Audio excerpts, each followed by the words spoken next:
এটা মুক্তিযুদ্ধের বাংলাদেশ, একটা ধর্মনিরপেক্ষ অসাম্প্রদায়িক বাংলাদেশ গঠিত হবে বলে আমাদের বীর মুক্তিযোদ্ধারা, আমাদের পূর্ব প্রজন্মরা বুকের তাজা রক্ত দিয়ে এই দেশটাকে এনেছেন।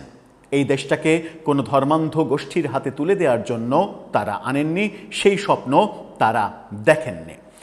এই মুক্তিযুদ্ধের বাংলাদেশে এখন যেগুলো ঘটনা আমরা দেখছি, সেগুলো মাঝে মাঝে আমাদের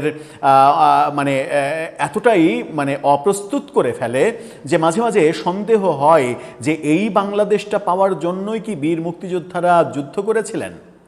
এই মুক্তিযুদ্ধের বাংলাদেশে রেডিওতে কিংবা টেলিভিশনে এরকম আদেশ যদি জারি করা হয় যে আপনি কোন পোশাক পরতে পারবেন, কোন পোশাক পরতে পারবেন না, আপনি কপালে টিপ পরতে পারবেন কি পারবেন না, বিশেষ করে নারীদের ক্ষেত্রে যদি এরকম হয়, তাহলে এটা কি সত্যিই মুক্তিযুদ্ধের মাধ্যমে অর্জিত অসাম্প্রদায়িক একটা বাংলাদেশ হিসেবে আমরা মানতে পারি? সেরকমই একটা ভয়াবহ ঘটনা যখন বিএনপি সরকার ক্ষমতায়, যখন সাম্প্রদায়িক শক্তি ক্ষমতায় না, ঠিক সেই সময়েও দাঁড়িয়ে আমরা সেরকম একটা নির্দেশ আমরা দেখেছি বাংলাদেশ বেতারে। বাংলাদেশ বেতারে একজন নারী, তাও নারী কোন পোশাক পরে আসতে পারবেন, কোন পোশাক পরে কাজ করতে পারবেন, কোন পোশাক পরে পারবেন না, সেরকম একটা আদেশনামা জারি করেছেন। চলুন এই মেটিকুলাস ব্যাপারটা একটু বুঝে দেখার চেষ্টা করি যে কোন সভ্যতার মধ্যে আমরা বাস করছি। সত্যি সত্যিই যারা এই দেশটাকে আফগানিস্তান বানাতে চায়, তাদেরই বংশধররা এই গুরুত্বপূর্ণ জায়গাগুলোতে বসে আছেন কিনা। থাকবেন পলিটিক্স টিভির নিয়মিত আয়োজনে।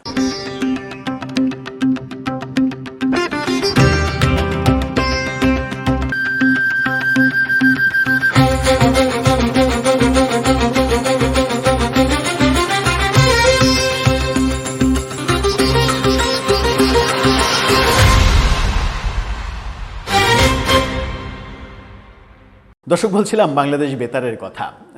বাংলাদেশ বেতারের কোনো দৃশ্য তো দেখা যায় না। তো ইদানিং বাংলাদেশ বেতারে যে সিস্টেমটা চালু করা হয়েছে, বিভিন্ন কিছু অনুষ্ঠান, সংবাদ, এগুলো সামাজিক যোগাযোগ মাধ্যমে ফেসবুকে প্রচার করা হয়, লাইভ প্রচার করা হয়। এই ব্যাপারগুলো তারা বেতার টেলিভিশন হওয়ার একটা চেষ্টা, যদিও এই ব্যাপারগুলো সমর্থনযোগ্য কিনা সেই ব্যাপারে প্রশ্ন হয়তো আসতে পারে। কারণ বেতারের কাজ হচ্ছে তার শব্দ আমি শ্রবণ করব। শ্রবণ করার ব্যাপারটাকে যখন আপনি দৃশ্যমান করবেন, ভিজুয়াল করবেন, যখন সেটাকে টেলিভিশন আকারে রূপ দেবেন, তখন বুঝতে হবে যে আপনি রেডিওর সংজ্ঞাটা পাল্টে দিচ্ছেন। যাই হোক, সেটা তাও না হয় মানা গেল, কিন্তু যখন ভিজুয়ালি এটা দেখানোর প্রসঙ্গ এসেছে, তখন বাংলাদেশ বেতারের একজন ঊর্ধ্বতন কর্মকর্তা, তাও আবার তিনি নারী কর্মকর্তা, তিনি একটা আদেশ জারি করেছেন যে নারীরা এই পোশাক পরতে পারবে, এই পোশাক পরতে পারবে না। কি বলছে গণমাধ্যমের আগামী সময়ের শিরোনামটা দেখে নিন। সেখানে বলা হচ্ছে, সংবাদ উপস্থাপনায় বড় টিপ ও একপাশে ওড়নায় নিষেধাজ্ঞা। অর্থাৎ নারীরা ইচ্ছা করলে একটু বড় টিপ, টিপের মাপও কত মিলিমিটার হবে সেটাও বোধহয় তিনি লিখে দিয়েছেন ব্যক্তিগতভাবে, যে এত মিলিমিটারের বেশি টিপ হওয়া যাবে না, এর চাইতে একটু বড় হলে ওটা ব্যবহার করা যাবে না, এরকম হয়তো তিনি আলাদা করে বলেও দিয়েছেন সাইজটা কি সাইজ হবে। তিনি বলেছেন যে বড় টিপ পরা যাবে না, এবং নারীরা অনেক সময় সালোয়ার কামিজ পরে, সালোয়ার কামিজের ওপরে ওড়না পরে, ওড়নাটা কখনো দুই দিকে না দিয়ে একদিকে ঘাড়ের সঙ্গে ঝুলিয়ে দেয়। আধুনিক নারীরা সেরকমভাবে করে, তো সেটা করা যাবে না। খুবই ফাইন, এটা করা যাবে না। কি বলছেন তিনি? ফেসবুক লাইভে সংবাদ বুলেটিন প্রচারের ক্ষেত্রে উপস্থাপকদের জন্য নির্ধারিত পোশাক বিধি অনুসরণের নির্দেশ দিয়েছে বাংলাদেশ বেতার। নারী ও পুরুষ সংবাদ উপস্থাপকদের পোশাক নিয়ে পৃথক নির্দেশনা সম্বলিত এই অফিস আদেশ সামাজিক যোগাযোগ মাধ্যমে আলোচনা এবং সমালোচনার জন্ম দিয়েছে। এই আদেশে বলা হয়েছে, নারী উপস্থাপকদের ওড়নাসহ ফুল হাতা, সাদামাটা সালোয়ার কামিজ অথবা শাড়ি পরতে হবে। বলে দিচ্ছে, খুব করে দেখেন, ওড়নাসহ ফুল হাতা, হাফ হাতা কামিজ পরা যাবে না। কোনো নারী যদি হাফ হাতা কামিজ পরতে চান, সেটা পরতে পারবেন না, তাকে ফুল হাতা কামিজ পরতে হবে। ব্লাউজ যখন শাড়ির সঙ্গে ব্লাউজ, সেটাও নিশ্চয়ই ফুল হাতা ব্লাউজ পরতে হবে। এবং আরেকটু মানে এত ঢং না করে সরাসরি বলে দিলেই তো হতো যে সংবাদ উপস্থাপনা যারা করবেন নারীরা, তাদেরকে হিজাব পরে সংবাদ উপস্থাপনা করতে হবে, শুধুমাত্র চোখ দুইটা বেরিয়ে থাকবে, ওইভাবে সংবাদ উপস্থাপনা করতে হবে। আমরা বাংলাদেশ বেতারের ফেসবুক পেজ যখন ভিজিট করব তখন আমরা বুঝে নেব যে এটা মানে আধুনিক আফগানিস্তানের একটা রেডিওর ফেসবুক পেজ আমরা দেখছি। এখানে বলা হয়েছে যে মানে পুরুষ সংবাদ উপস্থাপকদের জন্য ফুল হাতা শার্ট ও টাই পরার কথা বলা হয়েছে। উৎসব ও বিশেষ পার্বণে পাঞ্জাবি পরা গেলেও টি শার্ট বা গেঞ্জি করা হয়েছে নিষিদ্ধ। এ বিষয়ে জানতে চাইলে মোহাম্মদ শরীফুল কাদের আগামী সময়কে বলেছেন, মূলত শালীনতা বজায় রাখার জন্যই উপস্থাপকদের জানানো হয়েছে এই আহ্বান। অফিস আদেশে স্বাক্ষর করেন তানিয়া নাজনীন। তার বক্তব্য জানতে একাধিকবার যোগাযোগের চেষ্টা করা হলেও তিনি ফোন ধরেননি।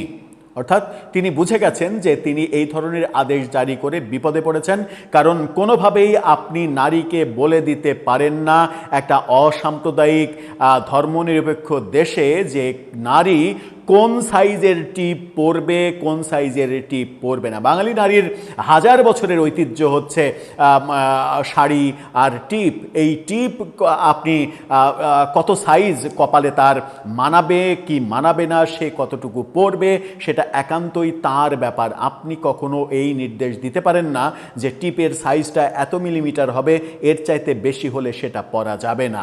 আপনি কখনো বলতে পারবেন না যে একজন নারী যখন কামিজ পরবে, সালোয়ারের সঙ্গে কামিজ পরবে, সেই কামিজ হাফ হাতা হবে নাকি ফুল হাতা হবে, ঢুলা ঢালা হবে নাকি টাইট হবে, কিংবা আরও যদি বলা যায় যে রংটা কি হবে, রঙের মধ্যেও কোনো ধর্মীয় ব্যাপার যদি থাকে তাহলে সেটা বলে দিতে পারে যে লাল রং পরা যাবে না, কিংবা কটকটে হলুদ পরা যাবে না, তাতে করে মানুষ মানে পুরুষরা তোমার দেহের দিকে আকর্ষিত হতে পারে, সেরকম বক্তব্যও কিন্তু আসতে পারে।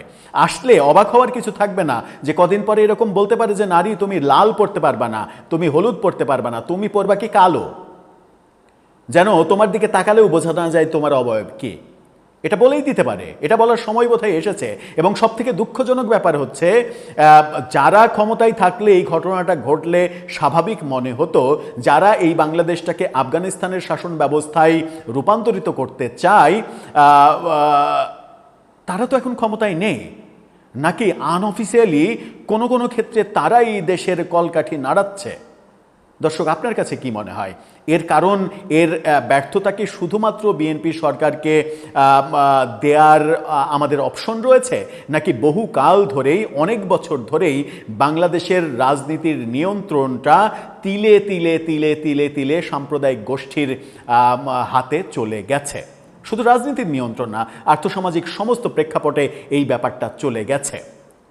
এই চলে যাওয়ার দায়টা কার? আপনার মতামত জানিয়ে লিখতে পারেন আমাদের কমেন্ট বক্সে।